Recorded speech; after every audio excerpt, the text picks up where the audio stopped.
Hey, welcome back to Random Tasks. Today we are doing some IKEA hacking.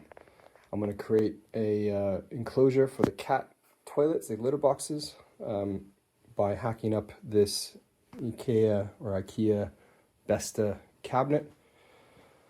I'm going to get another one of these litter boxes here, and the idea is that they're going to eventually sit sideways, and I'm going to cut holes on either side, and I'm also going to get doors for this. I just picked this up secondhand off of eBay and got some new doors on order.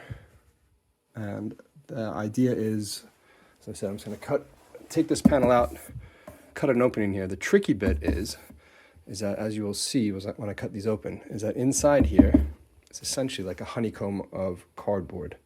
So we have to find a way to reinforce that. So the first thing I've done, it's just taken some scrap paper and taped it on the back and the side. So on the side, obviously that's where I'm going to mark out where I'm going to cut the hole. On the back though, I'm also going to need to make a little incision because I need to be able to fit this in. See, this is just a bit too wide.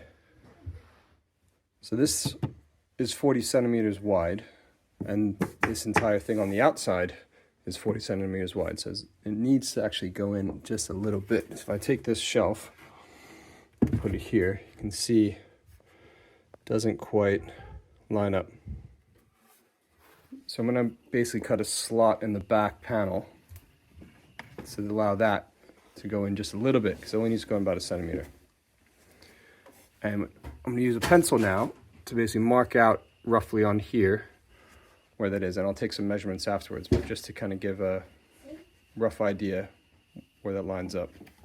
So I've marked out on the pieces of paper on the tape where I need things to go. I've also on the back panel just put some tape on the edges, because when I move the panel, of course, it sits in a channel, so where I've measured from won't be the end of the board itself. So just help me guide. So I know I need to go in 7 centimeters from that end, for example, 14 from the other, and 15 and a half from the bottom.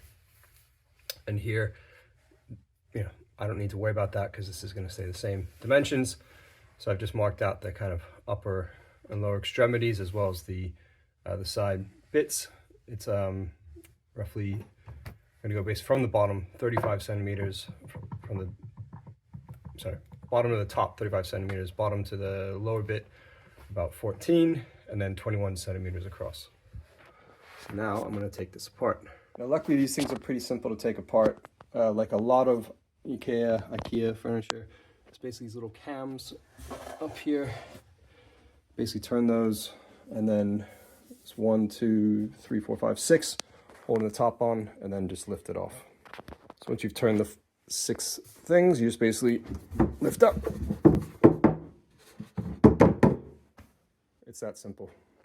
The back panel is just pull them up like that. They fold. And then I'm basically going to just undo the 2 on the bottom and then lift the side panel off, and same on that side.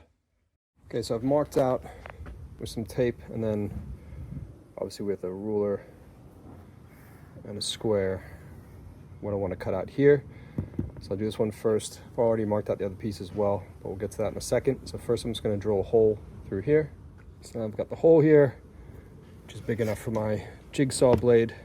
So I'm going to cut that out. I'll save you the having to hear the jigsaw and everything like that, and just trust me when I say I've done it with the jigsaw. So that one's done. Might just, actually it feels pretty smooth. I don't think I need to worry about sandpaper. So I'll just take the tape off, and then I'll use that as a stencil for the other one. So I've taken the other board, flipped it upside down, and I've just traced the outline onto there. So I will do the same thing, drill a hole, and then use the jigsaw to cut it out. So that's both back panels done.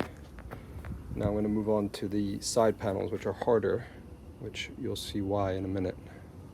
So I have one of the side panels here, and I've already drilled a hole near the corner, and I'm just going to start cutting this here, and I'll probably get a piece out, and I'll show you why this is challenging. So here's the challenge with this material. It is this honeycombed cardboard, as I mentioned, I think in my first segment of my video, sandwiched between here. So I'm gonna cut this open, but then I'm gonna have this really kind of ugly opening here. I'm gonna probably try to fill it with something, mainly also just to kind of stop any water or cat pee or anything fun like that getting down there and just soaking the whole thing. So anyway, let me finish cutting this bit out. So I've cut out that panel. You can see all around here. Now, part of me wants to keep this really simple and just use some duct tape really to kind of line that, and I might end up doing that.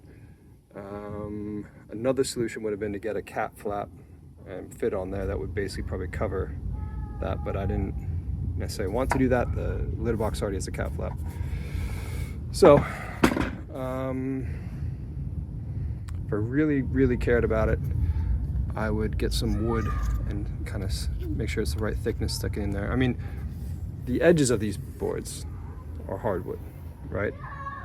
But not the middle, and that's the challenge. So I think I'm probably just gonna do the quick and dirty duct tape route, to be honest. Before I get to any kind of trimming, first I need to do the other one. So same thing, I basically trace the outline on the reverse side, and I've drilled a few holes in the corners, and I'm gonna get to sawing again. Before I put any kind of trim on here, I just want to test fit, and this works. If I look back here, you can see that this is sticking out, which is what I want. So I should be able to close the doors without it. The doors staying open the whole time, which is what I was trying to avoid. So I am fairly happy with that. So I'm gonna get some duct tape, see if I can trim that up a bit. To, again, mainly it's to stop water or any other fluid getting in there, because that's just gonna soak in and stink. I'm just gonna do a little bit of overlap, maybe, I don't know, 1/2 centimeter or so on the outside of the panel, and on the inside be like that, which is fine because this is the side I'm gonna see, so I want this side to look better than the other. So I'm just gonna carefully go around, and hopefully this won't look like complete rubbish. Okay, that's one done. So kind of relatively shallow from the outside, and then from the back it's a bit thicker, but that's fine. I think I'm pretty happy with that, so I'm gonna do the other one, and then I'm gonna put everything back together. And now both are trimmed, and I've got it back together. So time to stick the cat loos in, just make sure everything works, and then put the doors on. Okay, got the doors on, both litter boxes are in.